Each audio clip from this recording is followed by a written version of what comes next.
Bonsoir. Soyez bénis.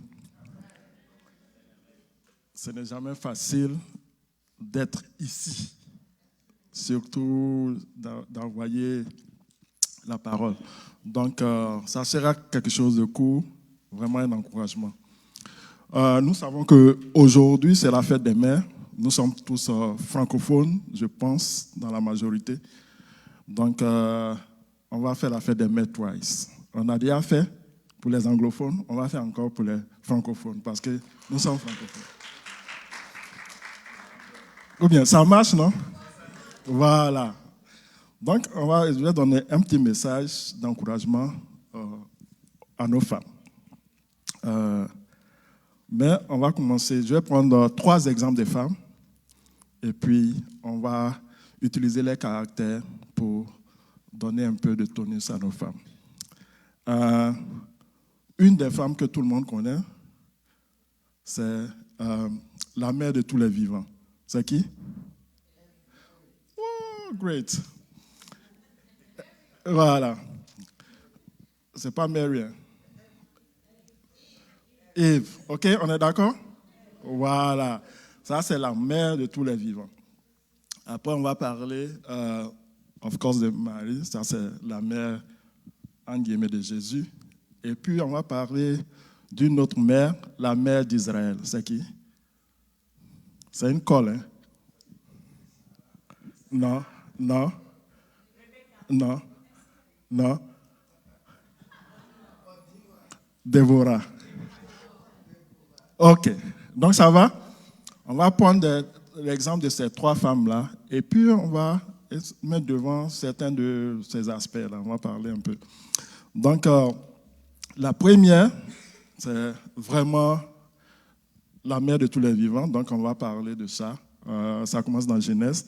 Donc, on va commencer dans Genèse et puis on va aller devant. Donc, il faut voir que dans Genèse 1, 27, voilà. Donc, il faut savoir que Dieu a créé l'homme à son image et il a créé la femme et l'homme. OK? On est d'accord? Voilà. Donc, à partir de là, maintenant, on va continuer. Surtout quand on va dans Genèse 2, 18. Genèse 2, 18. Donc, l'Éternel Dieu dit, « Il n'est pas bon que l'homme soit seul, et je lui ferai une aide semblable à lui. » Donc, nous savons que c'est à peu près la seule fois dans la création où Dieu a dit non, qu'il n'est pas bon, qu'il n'a pas été satisfait dans ce qu'il a créé. Donc, c'est pour cela qu'il a créé la femme, pour qu'elle soit une aide semblable. Donc, on est d'accord, on est semblables, hommes, femmes, on est tous d'accord. Donc, voilà. Ce qui est intéressant ici, nous savons, on ne va pas rentrer dans tous les détails. J'ai demandé, ça s'adresse à tout le monde. Je prends comme ça au hasard. Je sais qu'il y a beaucoup de couples ici. Donc, je vais attaquer. Non, c'est bon, faites ça. Bon, on pourrait prendre aussi le frère Célestin, mais bon, voilà. Donc, comme il a déjà prêché dessus, je vais voir si quelqu'un se rappelle. Comment tu appelles madame, d'habitude? Ouais, comment tu l'appelles à la maison? Son petit nom, là, on va entendre. Annie. Ok, je sais qu'il y a des gens qui appellent chérie. Il y a plein de petits noms. Tu vois, Célestin a pour lui aussi. Hein? Ah, tu as vu, non? Les chéris, il y en a tout. À quel moment tu fais sortir son vrai nom même? Tu l'appelles par son vrai nom, c'est quand? Non. On en arrive là, doucement.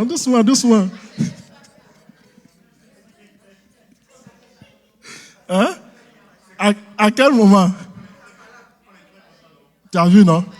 Voilà. Vous pensez que c'est par hasard? On ne sait pas. Allons dans le livre. C'est là-bas. C'est quand est-ce qu'il y a eu les palabres? Ah, ouais, ils n'avaient pas Ève à ce moment. C'est quand il y a eu leur palabre. entre, du moins, les premières créations. Merci. Donc, après la désobéissance, qu'est-ce qu'on dit dans Genèse 2, 23?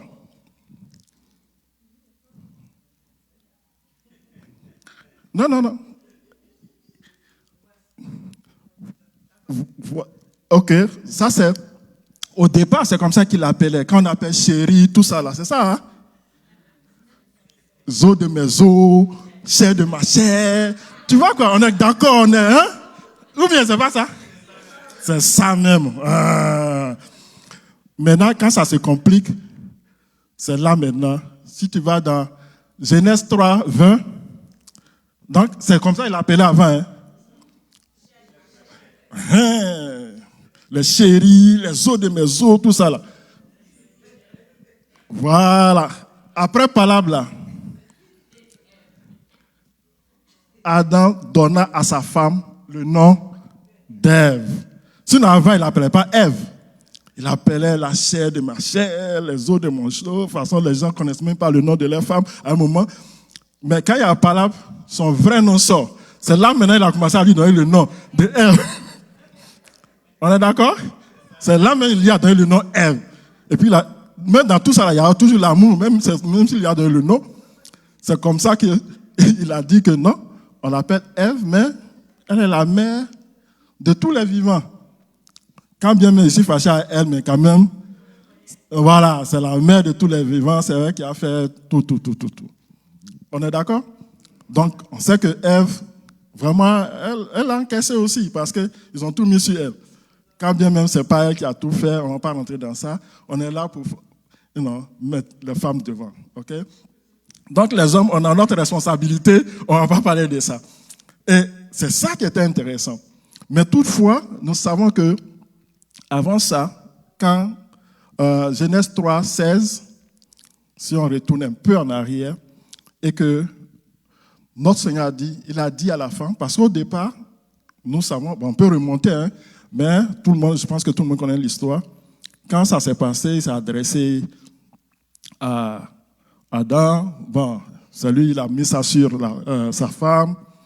Ça là, c'était un palabre interne. Mais le Seigneur c'est pas trop précieux au niveau de la femme. Il lui a dit seulement que j'augmenterai la souffrance de tes grossesses.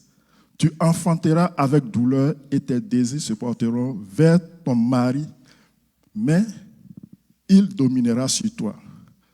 Nous savons l'avancée de la médecine. Ce petit côté-là, ils n'ont pas encore réussi à résoudre ça. Parce que c'était quelque chose que le Seigneur a mis sur la femme. On va passer dans on développe plein de médicaments pour pouvoir calmer ça. Mais ce n'est pas encore arrivé. On est encore dessus, hein, en médecine, là. Les gens sont encore dessus pour travailler. Comment diminuer les douleurs de l'enfantement? Vraiment, les femmes, chapeau. Ça, là, c'est une malédiction qui est sur vous. Bon, on vous supporte de temps en temps, hein, quand on va à l'hôpital, là, quand vous accouchez, là. Mais on ne peut rien faire. Comprenez-nous, on ne peut rien faire. Nous, on vous regarde, on vous tient la main, mais bon, ça, là, c'est pour vous. Donc, voilà. Et ça, c'est quelque chose que nos filles doivent savoir que, bon, jusqu'à ce que, bon, leur temps arrive, on ne sait pas comment, on va diminuer, mais on ne peut pas enlever. Tu vois? C'est pour diminuer, là. On fait péridurale, tous ces trucs-là, c'est pour diminuer. Mais tu ne peux pas enlever parce que c'est quelque chose qui est dû et c'est vraiment sur nous. Donc, vraiment, ce que le Seigneur a fait après tout cela, nous allons le lire dans Genèse 3, 22. Donc, l'Éternel Dieu dit,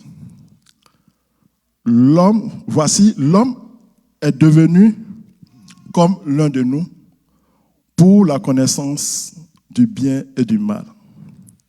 Nous savons, nous connaissons le bien, nous connaissons le mal, quand bien même des fois on essaie de négliger, mais on connaît. Ce que le Seigneur veut où il veut qu'on arrive, c'est vraiment la dernière partie. Donc, empêchons-le maintenant d'avancer sa main, de prendre de l'arbre de vie, d'en manger et de vivre éternellement.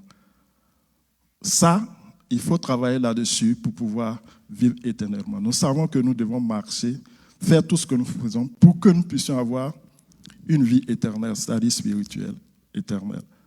La première partie, c'était physique. On a mangé, on a eu toutes ces malédictions. Mais la deuxième partie, c'est ce que l'Église s'évertue à faire. Nous amener à cette vie éternelle, puisqu'on n'est plus dans les jardins, qu'on nous a chassés du jardin. Donc maintenant, notre main ne peut pas attraper directement cette vie éternelle, ce fruit de la vie éternelle. Mais nous devons faire tout ce que nous pouvons pour avoir cette vie éternelle. Et c'est ce que l'Église s'évertue, c'est ce que nous faisons au travers de la parole. On est d'accord? Voilà. Donc vraiment, il faut qu'on arrive à avoir cette connaissance-là. Et pour y arriver, nous avons toujours de belles paroles, de bons messages chaque jour ici, qui nous remontent, qui nous donnent vraiment comment y arriver. Et surtout qu'aujourd'hui, nous voulons parler de la femme. Nous allons d'abord commencer par définir qu'est-ce que le Seigneur lui-même définit comme la mère. Parce que c'est important. Il y a la femme, en général, il y a la mère. Et ce n'est pas tout le monde qui est mère. Tout le monde est femme, originellement. Mais ce n'est pas tout le monde qui est mère. De la même manière, ce n'est pas tout le monde qui est père. Mais comme on ne parle pas des pères, là, on va rester sur les mères. Donc, ce n'est pas tout le monde qui est mère. Nous savons que des fois, il y a des enfants qui se fâchent avec leurs parents pour dire « Ah non, ce n'est pas ma mère ». Quand bien même nous savons que ce n'est pas vrai. Mère biologique, il y a différentes sortes de mères. Il y a la mère biologique, il y a différentes sortes de mères. Donc, ce que, des fois, nous voulons, ce n'est pas toujours ce que les enfants veulent. Et ça, c'est normal, mais nous ne devons pas vraiment prendre cela en considération. Donc, nous allons définir, il y a beaucoup de chapitres où le Seigneur a défini ce qu'il appelle sa mère. Il nous appartient aussi de définir ce que nous avons appelé notre mère, mais on va essayer de se rapprocher au Seigneur parce que c'est notre miroir. Donc, on va lire ça dans Luc 8, 19 à 21. Et je pense que la plupart de... Pardon? Voilà. Donc, nous connaissons l'histoire. Et ici, il définit la mère et les frères de Jésus vinrent le trouver, mais il ne put l'aborder à cause de la foule. Au 20, on lui dit, ta mère et tes frères sont dehors et ils désirent te voir. 21, s'il te plaît. Mais il répondit, ma mère et mes frères, ce sont ceux qui écoutent la parole de Dieu et qui la mettent en pratique. Amen. C'est ce que lui, il a défini comme étant sa mère et étant ses frères. Et c'est important de savoir, des fois, comme on le dit, il y a des palabres dans les familles. Il y a des gens qui vraiment ne parlent plus à leur père, à leur mère, à leurs frères. Mais c'est la clé. Qu'est-ce que vous partagez? Qu'est-ce que vous avez en commun? Et je ne pense pas que quand nous sommes dans la maison du Seigneur, parce que nous écoutons la parole ensemble, nous devons avoir des écarts. Nous sommes devenus frères en Jésus, nous sommes devenus mères en Jésus. Il y a des gens qui trouvent leur mère vraiment dans la maison du Seigneur parce que à la maison, ce n'est pas ça, ce sont les palabres. Et il y a des gens aussi qui sont tellement liés aux frères qui sont à l'église, aux sœurs qui sont à l'église par rapport à leurs frères biologiques ou à leurs sœurs biologiques. Donc, c'est important que nous sachions ce que nous définissons comme étant notre frère, notre mère, étant notre sœur. Encore, ce n'est pas une histoire de faire palabre avec nos parents biologiques. Mais nous savons, comme on a dit, nous voulons une vie éternelle. Donc, il y a le côté spirituel qui est important. Il y a le côté spirituel là qui est la clé dans tout ce que nous faisons. Et si nous prenons, on va commencer à en partir au cas de Marie. Nous savons que Marie, elle a été une femme qui était vraiment humble. Et nous connaissons l'histoire de Marie. Nous savons quand elle a accueilli la parole, disant qu'elle sera porteuse. C'est d'abord un privilège. C'est un privilège de pouvoir être quelqu'un qu'on va utiliser. Parce qu'il y a beaucoup qui cherchent à vouloir être utilisés, mais qu'on n'utilise pas. Il y a d'autres aussi qui ne cherchent pas à être utilisés, qu'on utilise. Mais il faut être disposé. Parce que si tu n'es pas disposé, quand on va vouloir t'utiliser, tu vas dire non. Mais si tu es disposé, quand on va vouloir t'utiliser, tu seras déjà prêt ou prête pour cela. Et ça, c'était le cas de Marie. D'abord, elle était revêtue de douceur. Elle était prédisposée.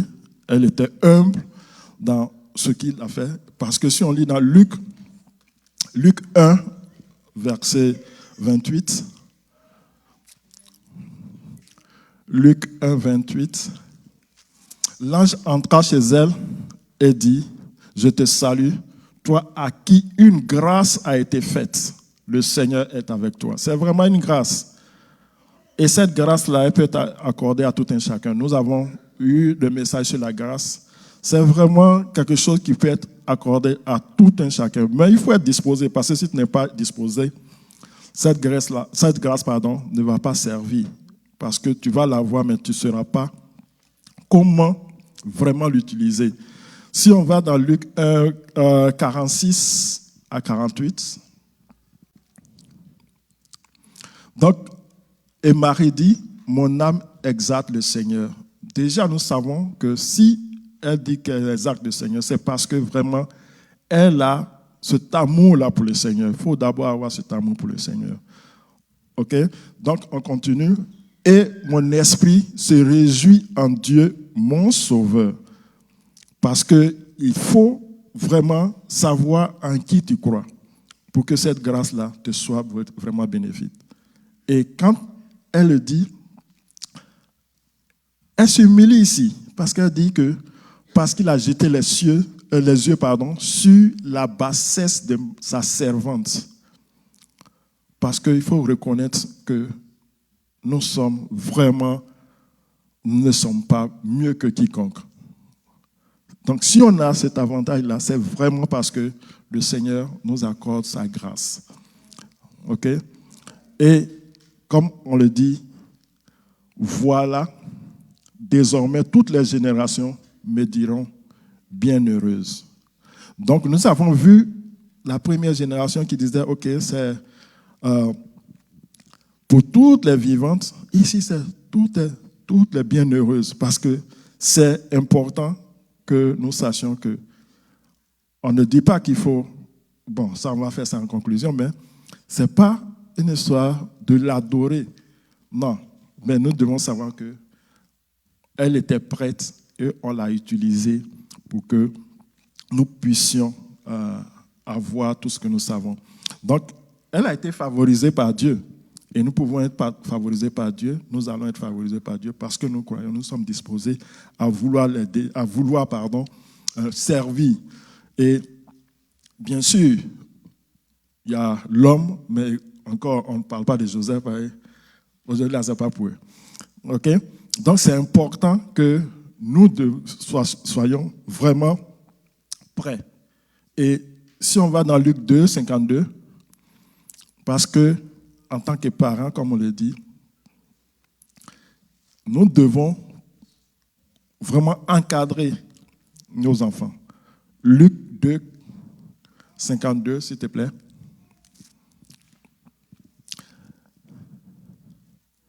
Donc, nous savons que Jésus croissait en sagesse, en stature et en grâce devant Dieu et devant les hommes. Tout ce que nous faisons, nous allons grandir devant Dieu, parce qu'il nous voit toujours. Nous grandissons devant les hommes, parce qu'on est là, les gens nous observent. Tout ce que nous faisons, la manière dont nous grandissons, que ce soit dans le Seigneur, que ce soit dans tout ce que nous faisons, nous sommes devant Dieu et devant les hommes. Hier, on allait célébrer notre fille. On l'a vue grandir. Nous tous, plus ou moins, certains d'entre nous l'ont vu grandir. On l'a accompagnée. Mais c'est important que vous voyons les personnes grandir, surtout dans la sagesse et dans la grâce du Seigneur. Parce que nous ne pouvons pas dire que nous grandissons sans la grâce. La grâce, vraiment, c'est quelque chose d'immérité. Et ça nous permet de demeurer dans sa maison. Ça nous permet de grandir honnêtement. Donc, il faut toujours qu'on soit dans cette grâce-là, que nous soyons toujours prêts à pouvoir, embrasser ce que le Seigneur met sur notre voie. Et Marie, nous allons parler encore de Marie. Nous savons ce qui s'est passé aux noces de Cana. Ça, c'est Jean 2, dans Jean 2. Donc, aux noces de Cana, qu'est-ce qui s'est passé?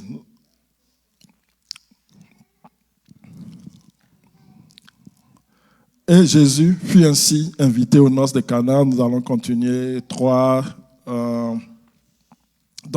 Le vin, ayant manqué, la mère de Jésus lui dit, ils n'ont plus de vin. Au 4, Jésus lui répondit, femme, qu'il y a-t-il entre moi et toi? Mon heure n'est pas encore venue. 5, sa mère dit au serviteur, faites ce qu'il vous dira. Vraiment, il faut avoir une puissance. Il faut savoir ce que ton fils est capable de faire pour dire aux gens, OK, d'abord aller vers lui pour dire aux gens, OK, il n'y a pas de vin. Et puis lui dire aux gens, faites ce qu'il va vous dire. Mais c'est parce qu'elle a un amour puissant et surtout la puissance qui est en son fils. Donc, elle le connaît, elle fait confiance. Parce que si tu ne fais pas confiance à quelqu'un, tu ne peux pas dire, OK, va faire ça. Tu ne veux pas que ton fils ou ta fille soit humilié. Non, c'est parce que tu fais confiance que vraiment, elle a pris ce tact-là. Donc, déjà, il y a cette femme humble, cette femme de confiance qui fait confiance en son fils. Et surtout, on va prendre un dernier point aussi. Si on va dans le livre des Actes 1,14, c'est aussi une femme de prière. Et ça, c'est important en tant que femme. Une femme de prière. Tous d'un commun accord persévéraient dans la prière avec les femmes. Et Marie, mère de Jésus, et avec ses frères, les frères de Jésus. Donc, c'est vraiment une femme de prière. On ne peut pas avoir été choisi, avoir cette grâce sur soi et ne pas vraiment rendre grâce à Dieu, ne pas vraiment une personne de prière. Parce que je suppose qu'elle priait dans toute la contrée, tout le monde devait prier pour pouvoir vraiment faire l'œuvre du Seigneur. Et c'est important que nous soyons, je ne suis pas, les femmes soient des femmes de prière. Non, on parle des femmes aujourd'hui. Vraiment, soyez des femmes de prière. C'est vous qui... Croyez-moi, nous les hommes, on prie, mais pour vous, la dépasse pour nous. Donc, vraiment, soyez des femmes de prière, parce que c'est vous qui nous soutenez. OK? Voilà. Donc, c'est important que vous puissiez nous aider dans la prière, parce que ce soit le couple, quand ça ne va pas au niveau de la prière, c'est difficile.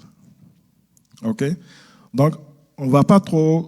nous savons tout ce que Marie a fait. Mais on va prendre un cas contemporain. On va prendre Déborah. OK? Et puis, on va conclure par là. Donc, on est d'accord? On a parlé de Ève. On a parlé de Marie. On va parler de Déborah. Et il y a certains aspects que nous allons voir au niveau de Déborah. Donc, c'est dans Juges. Ce qui est intéressant avec Déborah, c'est que c'est une des femmes qui était puissante dans le sens où elle était juge, elle était prophète. Et en ce temps-là, ce n'était pas facile de trouver des femmes à ces postes de responsabilité. Donc, elle avait cette responsabilité-là. Et comme nous le savons toujours avec les Israélites, ce sont des gens qui n'écoutent pas. Quand on fait quelque chose, dès que ça s'arrange, ils vont tout faire pour gâter. Donc, c'était une situation un peu difficile parce que, en ce moment-là, ils étaient déjà en train de tout gâter encore. Et nous pouvons lire ça dans Juges 4:1 pour voir un peu le contexte. Donc, les enfants d'Israël firent encore, ils ont mis firent encore ce qui déplaît à l'Éternel après leur fut mort. Parce qu'ils ont l'habitude de faire seulement que des mauvaises choses, ces gars-là. Quand ça s'arrange, ils vont toujours repartir là-bas. Et surtout, ils sont dans l'idolâtrie. Donc, ils font toujours tout ce que le Seigneur ne veut pas. Et c'est ça qui est vraiment difficile avec les enfants d'Israël. Mais nous allons voir cette femme-là, parce qu'il y a beaucoup de points ici à retenir avant qu'on ne finisse. Donc, dans l'Ancien Testament, il est important de savoir que pour trouver une femme qui était à ce poste de responsabilité, ce n'était pas évident. Être juge, être prophétesse et surtout te faire écouter par les hommes. Ça n'arrive pas très souvent. Même à présent, même... Voilà. Donc, voilà. Donc, on va lire un peu son histoire et puis on va terminer par là. Mais, donc, allons dans Josué 2. Et l'Éternel les vendit entre les mains de Jabin, roi de Canaan, qui régnait à Hatzor. Le chef de son armée était Sisera et habitait à Harod-Shen-Goïm. Pour dire que quand on ne suit pas ou quand on ne respecte pas la volonté du Seigneur, deux fois il nous punit. Et ça, c'est le cas d'Israël. Il les a vraiment mis sous la main d'un autre roi qui les maltraitait. Et ça, c'est le chef de l'armée, Sisera, lui, il ne joue pas. Et c'est lui qui était en train de punir les gens d'Israël. Verset 3, s'il te plaît. Et les enfants d'Israël, ce qu'ils aiment faire, c'est toujours crier à l'Éternel. C'est toujours bien de crier à l'Éternel, et ça, c'est important. Quand ça ne va pas, il faut crier à l'Éternel. Quand bien nous savons que nous faisons des mauvaises choses, il faut toujours crier à l'Éternel, parce que c'est comme ça qu'il peut nous écouter. Donc, et nous savons que les gens, déjà, ils avaient passé près de 20 ans sous cela. Mais deux fois, quand tu commets des actes qui ne sont pas bien, il faut vraiment payer les conséquences. Tu vois, tu ne peux pas commettre un acte qui est odieux et puis, en moins de... C'est comme quelqu'un qui tue quelqu'un et puis voilà, il va en prison seulement pour 1 an. Tout le monde va s'énerver. On va dire non, ce n'est pas sérieux. Donc, vraiment, ne pas faire la volonté du Seigneur ou ne pas suivre, faire tout ce qui est mal en ses yeux est vraiment un truc qu'il faut écarter. Donc, il les a laissés 20 ans dans la souffrance avant de voir ce qu'il peut faire. Donc, allons dans le 4, voilà, 3, non, ça va, 4. Bon, ça fait rien. Bon. Et, comme je le disais ici, en ce temps-là, Déborah, qui était prophétesse, elle était d'abord femme, c'est-à-dire qu'elle était mariée, donc, et encore, elle était juge en Israël. Donc, c'est important. Comme on le disait, il y a dans le couple, la femme, vraiment, des fois, vous avez des postes de responsabilité, comme ici, dans l'église. Prenez cela au sérieux. Des fois, nous, les hommes, bon, ça peut aller, mais prenez cela au sérieux. Voilà, je vous implore. Donc ici, par exemple, Déborah, elle est prophétesse, elle est femme de Lapidote, et elle était aussi juge. Et nous savons qu'il n'y avait pas assez de juges en ce temps-là. Elle a pris le relais par rapport à un autre juge. Donc, allons au verset 5, pardon.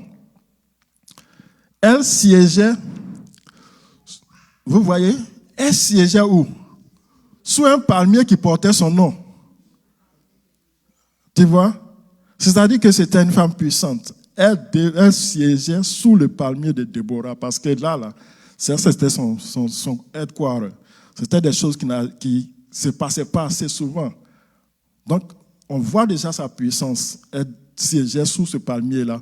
Donc, tous les gens de la zone devaient venir vers elle. Ce n'est pas elle qui allait vers les gens, mais les gens devaient venir vers elle. Parce que ça, c'est je veux dire, voilà, c'est le palais de justice. C'est là que tout le monde devait venir.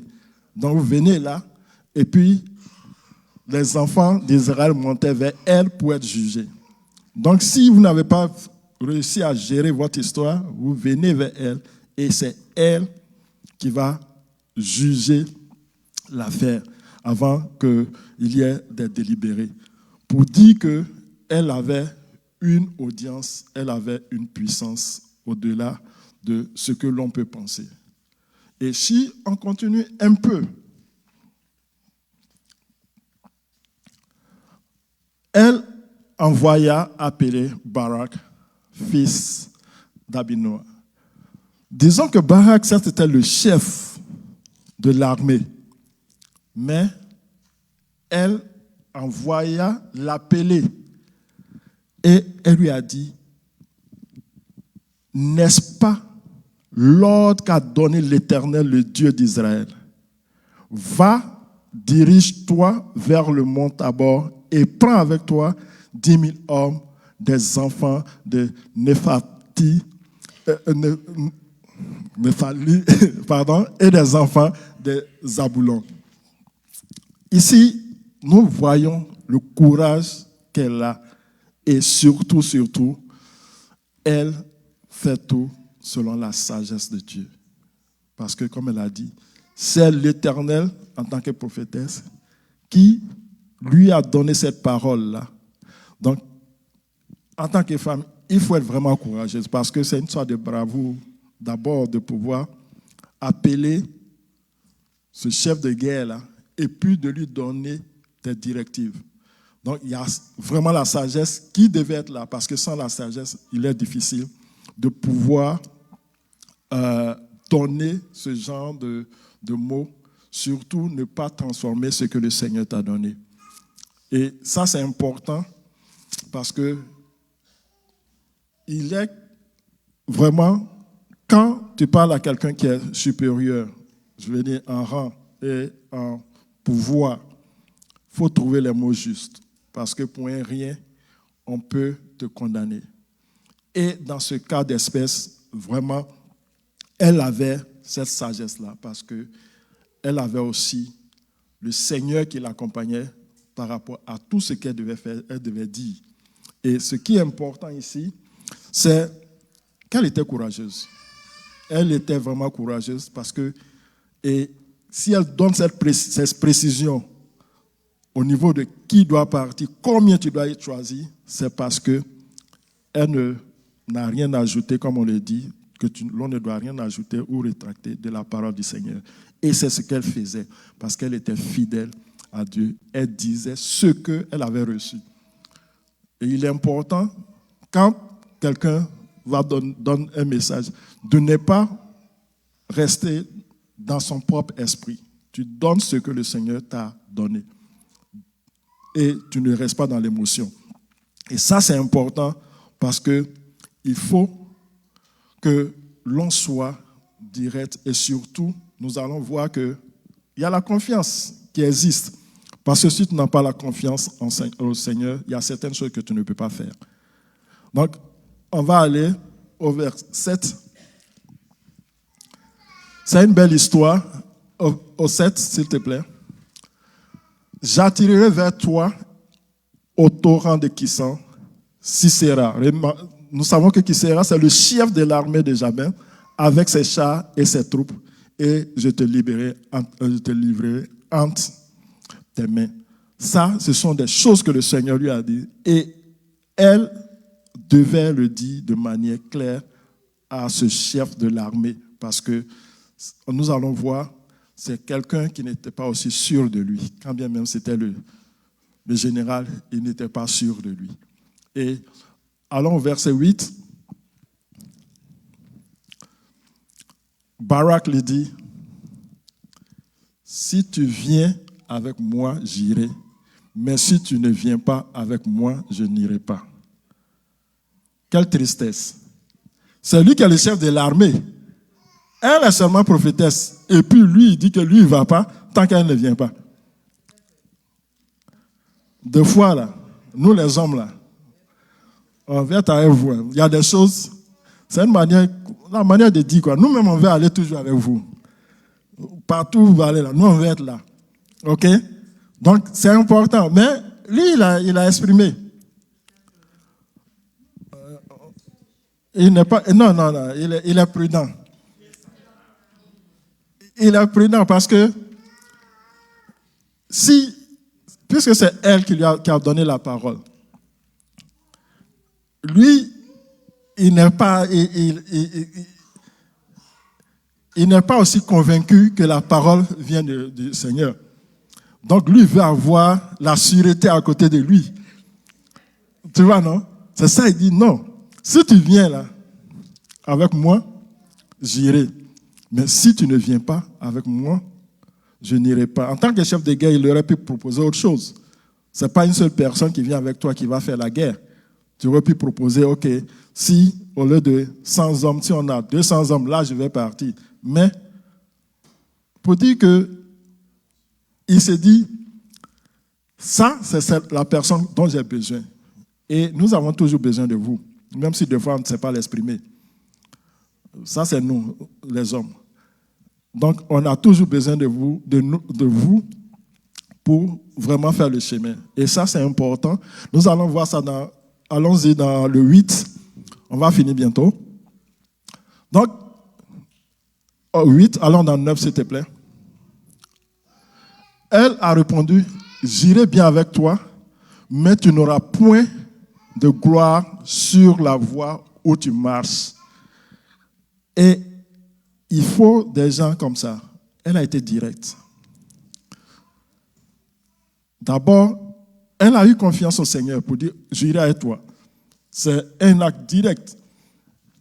Elle n'a pas pris du recul parce qu'elle sait en qui elle croit.